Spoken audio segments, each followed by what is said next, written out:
नमस्कार साथियों, स्वागत है कुंदन इंस्पायर इंडिया पे। मैं हूं आपके साथ कुंदन। तो आज की इस वीडियो में मैं बताऊंगा कि डीएलएड और बीएड में अंतर क्या होता है। डीएलएड मतलब डीएलएड किसके लिए अच्छा होता है एंड बीएड किसके लिए अच्छा होता है, उसके बारे में मैं डिटेल से बताने का प्रयास करूंगा। ठीक है भाई। तो एक्चुअली आपने हाल ही में देखा होगा और सुना भी होगा कि गवर्नमेंट जॉब का काफ़ी ज़्यादा क्रेज है भाई। चाहे कोई भी फील्ड में हो आप, तो गवर्नमेंट जॉब का काफ़ी ज़्यादा क्रेज है। पहले क्या होता था ना कि गवर्नमेंट जॉब लेनी है तो एसएससी का आप प्रिपरेशन कर सकते हो, या फिर रेलवे वगैरह का आप प्रिपरेशन कर सकते हो, क्योंकि उसमें क्या होती थी कि वैकेंसी बहुत ज़्यादा आती थी। तो सब कोई उधर जाते थे। बट जब से बीपीएससी जो है टीचर वाली एग्ज़ाम कंडक्ट करा रही है, बीपीएससी यानी कि टीचर वाली एग्ज़ाम जो बीपीएससी ले रही है बिहार में, तब से टीचर का काफ़ी ज़्यादा क्रेज है। मीन्स गवर्नमेंट टीचर का काफ़ी ज़्यादा क्रेज है। तो हाल ही में सुप्रीम कोर्ट का एक लॉ आया था, आदेश आया हुआ था, नोटिस आया हुआ था बोल सकते हो आप, कि जो है बीएड और डीएलएड कौन कर सकते हैं एंड कौन फॉर्म डाल सकते हैं 1 to 5 के लिए, एंड कौन डाल सकते हैं 1 to 8 के लिए, 6 to 8 के लिए, एंड कौन डाल सकते हैं 9 to 10 के लिए और 11 12 के लिए। उस इसके बारे में मैं डिटेल से बताने का प्रयास करूंगा। ठीक है भाई। तो हमारे साथ लास्ट तक बने रहें।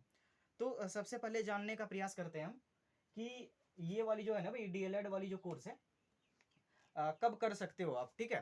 तो डीएलएड वाली जो कोर्स है, डीएलएड वाली जो कोर्स है आप, ये 12th के बाद होती है। ठीक है भाई। 12th के बाद ये डीएलएड का कोर्स होती है। ठीक है। ये कोई कोर्स नहीं है, ये प्रोफेशनल कोर्स है भाई। ठीक है। ये जो है प्रोफेशनल कोर्स है। मेरी बातों को समझ पा रहे हो। ये वाली जो है, ये वाली जो डीएलएड और बीएड जो कोर्स है, ये वाली डीएलएड और जो बीएड की कोर्स है, ये वाली कोर्स जो है आपकी प्रोफेशनल कोर्स है। प्रोफेशनल कोर्स है। क्या है?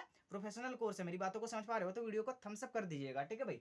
तो ये डीएलएड और बीएड जो है, क्या है? प्रोफेशनल कोर्स है। आप डीएलएड कब कर सकते हो? पहला क्वेश्चन आता है कि डीएलएड आप कब कर सकते हो। तो कब कर सकते हो? तो इंटर के बाद ये 2 साल का कोर्स होता है। ठीक है भाई। इंटर के बाद ये 2 साल का कोर्स होता है। इंटर के बाद आप 2 साल के बाद ये वाली कोर्स कर सकते हो। ठीक है। तो किसी का क्वेरी रहेगा कि भाई ये 12th के बाद होती है तो क्या ग्रेजुएशन के बाद हम नहीं कर सकते हैं क्या? तो कर सकते हो भाई। ठीक है। ग्रेजुएशन के बाद भी कर सकते हो, ग्रेजुएशन के पहले भी कर सकते हो। तो बेनिफिट क्या है? अगर आप इंटर के बाद ये वाली कोर्स करते हो तो 1 to 5 गवर्नमेंट टीचर के लिए एलिजिबल हो जाते हो। ठीक है भाई। एंड उसके बाद क्या होता है, अगर आप ग्रेजुएशन के साथ साथ, यानी कि ग्रेजुएशन भी आपने किया है और डीएलएड भी किया है, तो आप 6 to 8 का टीचर बन सकते हो। 6 to 8 का टीचर बन सकते हो। ठीक है। मेरी बातों को समझ पा रहे हो आप? ठीक है। अगर आपने ग्रेजुएशन भी किया है, ठीक है, आपने अगर आप 12th भी कर रहे हो, आपका 12th भी कंप्लीट है, एंड आपकी जो है ग्रेजुएशन भी कंप्लीट है, एंड साथ ही साथ आपने डीएलएड भी कर लिया है, तो 6 to 8 का आप टीचर बन सकते हो। मेरी बातों को समझ पा रहे हो आप? एक्चुअली इसमें इंट्रेंस एग्जाम होती है। इंट्रेंस एग्जाम क्या मीन्स, क्या होता है कि ये ना ऑल इंडिया लेवल पे भी जो है डीएलएड एंड बीएड बीएड का वो इंट्रेंस एग्जाम क्रिएट होती है। मतलब कि इंट्रेंस एग्जाम होती है भाई, कंडक्ट होती है। ठीक है भाई। इंट्रेंस एग्जाम कंडक्ट होती है, चाहे इंडिया लेवल पे हो या फिर स्टेट लेवल पे हो। तो इंडिया लेवल पे भी एग्जाम कंडक्ट होती है। अगर आपका लक्ष्य है कि मैं डीएलएड और बीएड डीयू से करूं, बीएचयू से करूं या फिर एएलयू से करूं, तो आपका प्रेफरेंस होगा कि आप ऑल इंडिया लेवल का जो भी एग्ज़ाम कंडक्ट होती है, इंट्रेंस एग्ज़ाम, ये वाली डीएलएड एंड बीएड वाली, उसका फॉर्म डालो। अगर आपका लक्ष्य है कि मैं कहीं कोई स्टेट से करूं, ठीक है, कोई स्टेट से करूं, अपना राज्य से करूं, जैसे कि बिहार से करूं, झारखंड से करूं, यूपी से करूं, जितने भी सारी स्टेट है वहां से करूं, तो आप स्टेट का जो भी फॉर्म आता है वो डाल सकते हो। ठीक है भाई। मैं कोर्स फी की बात करूं तो गवर्नमेंट कॉलेज में अगर अच्छा आपका मार्क्स आ जाता है, ठीक है भाई, अच्छा मार्क्स अगर आ जाती है, तो उसमें क्या होगा ना भाई कि जब अच्छा मार्क्स आ जाएगी तो कट ऑफ आप क्लियर कर लेते हो, तो लगभग 15 से 20 हज़ार के समथिंग ये आपकी फ़ी होगी गवर्नमेंट कॉलेज में। ठीक है भाई। 15 से 20 हज़ार ये गवर्नमेंट कॉलेज में आपकी फ़ी होगी। मेरी बातों को समझ पा रहे हो? 15 से 20 हज़ार गवर्नमेंट फ़ी होगी गवर्नमेंट कॉलेज का। ये एक ही बार में आपको नहीं देना होता है, ये इसमें इंस्टॉलमेंट में फ़ी देना होता है। मीन्स आप 3 मंथ में दे सकते हो, 6 मंथ में दे सकते हो, 1 ईयर में दे सकते हो, या फिर इस टाइप का इंस्टॉलमेंट में लिया जाता है। मैं प्राइवेट कॉलेज की बात करूं तो इसमें जो है भाई 80,000 से लेकर 80,000 से लेकर 80,000 से लेकर 1.5 लाख के बीच में प्राइवेट कॉलेज में फीस है डीएलएड का, ठीक है भाई, डीएलएड का कोर्स है, ठीक है भाई। इसमें 2 साल का पैसा लिया जाता है, 50% का प्राइवेट कॉलेज में लिया जाता है, मीन्स 1 साल में आपका जो भी फी होगा उसका आधा लिया जाएगा, फिर दूसरी साल में उसका आधा लिया जाएगा, ठीक है भाई। मैं बात करूं कि एलिजिबल जो है मिनिमम आपकी एज जो है 17 साल होनी ही चाहिए। अगर आप डीएलएड करना चाहते हो तो मिनिमम एज 17 साल होनी चाहिए, ठीक है भाई। और मिनिमम जनरल और ओबीसी वाले के लिए 50% जनरल और ओबीसी वाले के लिए चाहिए ही चाहिए मार्क्स, ठीक है भाई। एंड एसटी एससी के लिए 45% मार्क्स चाहिए ही चाहिए इंटर में, ठीक है भाई। तो फिर आप डीएलएड कर सकते हो। मैं बात करूं कि 1 to 5 की टीचर की सैलरी की बात करूं तो सैलरी में बेसिक सैलरी जो होती है भाई वो 25,000 होती है। इसमें डीए और HRA means house rent allowance मिला के अगर मैं बात करूं तो 35 से 36,000 के बीच में इसकी सैलरी होती है 1 to 5 के टीचर की, ठीक है भाई। एंड उसके बाद क्या होता है 6 to 8 का अगर आप टीचर बनते हो तो आपका जो सैलरी होता है भाई, आपका जो सैलरी होता है वो होता है भाई 40 से 42,000 के बीच में होता है, ठीक है। और इसमें बहुत ज़्यादा वैकेंसी आती है, इसमें क्या होता है बहुत ज़्यादा वैकेंसी आती है, ठीक है भाई, इसमें बहुत ज़्यादा वैकेंसी आती है। तो हम जानने का प्रयास करते हैं कि बीएड हमने जाना डीएलएड के बारे में, अब जानने का प्रयास करते हैं बीएड के बारे में, ठीक है भाई। तो बीएड आप करना चाहते हो तो मिनिमम आपकी जो क्वालिफिकेशन होनी चाहिए वो ग्रेजुएशन होनी चाहिए, ठीक है भाई। मेरी बातों को समझ पा रहे हो, मिनिमम जो क्वालिफिकेशन होनी चाहिए वो ग्रेजुएशन होनी चाहिए। और ग्रेजुएशन मिनिमम आपकी जो मार्क्स होगी वो 50% होनी ही चाहिए, ठीक है भाई, तभी आपकी आप बीएड कर सकते हो, ठीक है भाई। एंड ये जो होता है ग्रेजुएशन के बाद 2 साल का कोर्स है, ठीक है भाई। ये जो है ग्रेजुएशन के बाद 2 साल का कोर्स है, मेरी बातों को समझ पा रहे हो, ग्रेजुएशन के बाद 2 साल का कोर्स है ये, ठीक है भाई।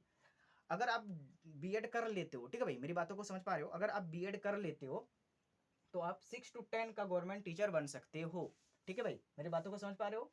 अगर आपने बीएड के साथ साथ अगर आपका पीजी भी कंप्लीट है तो 11-12 के टीचर के लिए भी आप एलिजिबल हो जाते हो, ठीक है, मेरी बातों को समझ पा रहे हो। जैसे कि आपने देखा यहाँ पे जो कि डीएलएड का भी 2 साल का कोर्स ही है एंड बीएड भी है 2 साल का ही कोर्स है भाई, ठीक है भाई, दोनों में डिफरेंस नहीं है, साल दोनों का सेम ही है। देख रहे हो, मैं फी की बात करूं तो इसमें जो प्राइवेट कॉलेज का फी है भाई 2 लाख है, 1.5 से 2 लाख है, मैक्सिमम आप 2 लाख मान के चलो ये होती है। इसमें भी ऑल इंडिया लेवल पे एंड स्टेट लेवल पे भी एग्जाम कंडक्ट होती है अगर आपका अच्छा मार्क्स आती है, ठीक है। अगर आपका अच्छा मार्क्स आप ले आते हो, कट ऑफ क्लियर कर लेते हो तो आपको गवर्नमेंट कॉलेज मिल जाएगी जो कि लो फी में बहुत कम खर्च में आप बीएड कर सकते हो, ठीक है भाई। फी की बात करूँ तो 30 से 35,000 ये इसका फी है। किसका फी है? गवर्नमेंट कॉलेज का, अगर आप बीएड करोगे तो, ठीक है भाई, बीएड अगर करोगे तो 30 से 35,000 रुपये खर्च है। अगर आप प्राइवेट कॉलेज से करोगे तो फिर ये होती है कि यहाँ पे 1.5 से 2 लाख रुपए आपको पड़ेगी, ठीक है भाई। ये एक ही बार में फी नहीं देना होता है, इसमें इंस्टॉलमेंट में फी देना होता है। किसमें देना होता है? इंस्टॉलमेंट में फी देना होता है, ठीक है भाई, मेरी बातों को समझ पा रहे हो आप। तो वीडियो को थम्स अप कर दीजिएगा, इन दोस्तों के साथ शेयर भी कर दीजिएगा, ठीक है भाई।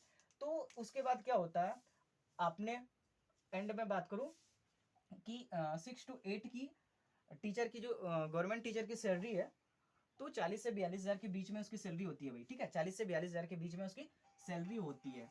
और मैं बात करूं कि 9 to 10 की जो सैलरी होती है टीचर, गवर्नमेंट टीचर की, तो 44 से 45,000 के बीच में होती है भाई। ये मैं बता रहा हूँ, बेसिक सैलरी बता रहा हूँ, एचआरए एंड डीए मिला के तो वो प्रत्येक साल बढ़ेगी ही बढ़ेगी, ठीक है, मेरी बातों को समझ पा रहे हो आप।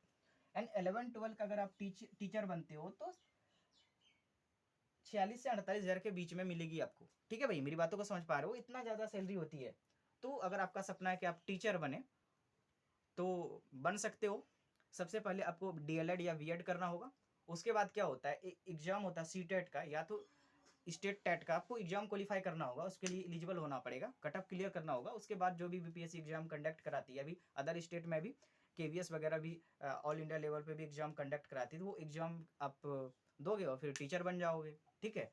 अब क्वेरी लगा कि भाई ये वाला करूं या फिर ये वाला करूं, तो ऐसी बात हो गई ना कि देखो भाई मैं यूपीएससी का प्रिपरेशन करूं या फिर मैं मैं यूपीएससी का प्रिपरेशन करूं या फिर हवलदार का प्रिपरेशन करूं, हवलदार, ठीक है, हवलदार की प्रिपरेशन करो, तो वही बात हो गई ना भाई। आपके पास अगर नॉलेज है तो आप यूपीएससी का प्रिपरेशन करोगे, आपके पास नॉलेज नहीं है तो आप हवलदार की प्रिपरेशन करोगे, ठीक है। तो ऐसे ही बात इन दोनों में है, ठीक है भाई, मेरी बातों को समझ पा रहे हो मैं बोलना क्या चाह रहा हूँ। अगर आपके अंदर टैलेंट है, अगर आप पढ़ा सकते हो 11-12 के बच्चे को, तो आप जरूर बन सकते हो टीचर, तो बीएड कर सकते हो, ठीक है भाई। एंड अगर ये है आपकी क्षमता नहीं है, आपको लग रहा है कि मैं 1 to 5 का ही बच्चे को पढ़ा पाऊंगा, तो आप डीएलएड कर सकते हो, ठीक है भाई। तो प्लीज़ वीडियो को लाइक कीजिएगा, दोस्तों के साथ शेयर कीजिएगा। हमारा छोटा सा प्रयास है कि जो भी क्वेरी होता है आप डायरेक्ट डीएम कर सकते हो, इंस्टा पे भी, एफबी पे भी आप डायरेक्ट डीएम करके पूछ सकते हो, कोई भी क्वेरी होता है। एंड कमेंट सेक्शन में आप कमेंट कर देना कि किस टॉपिक पे आपको वीडियो चाहिए, मैं उस टॉपिक पे वीडियो अपलोड कर दूंगा क्रिएट करके, ठीक है भाई। Love you all the best, thank you आपका मूल्यवान समय के लिए, धन्यवाद, thank you, love you all.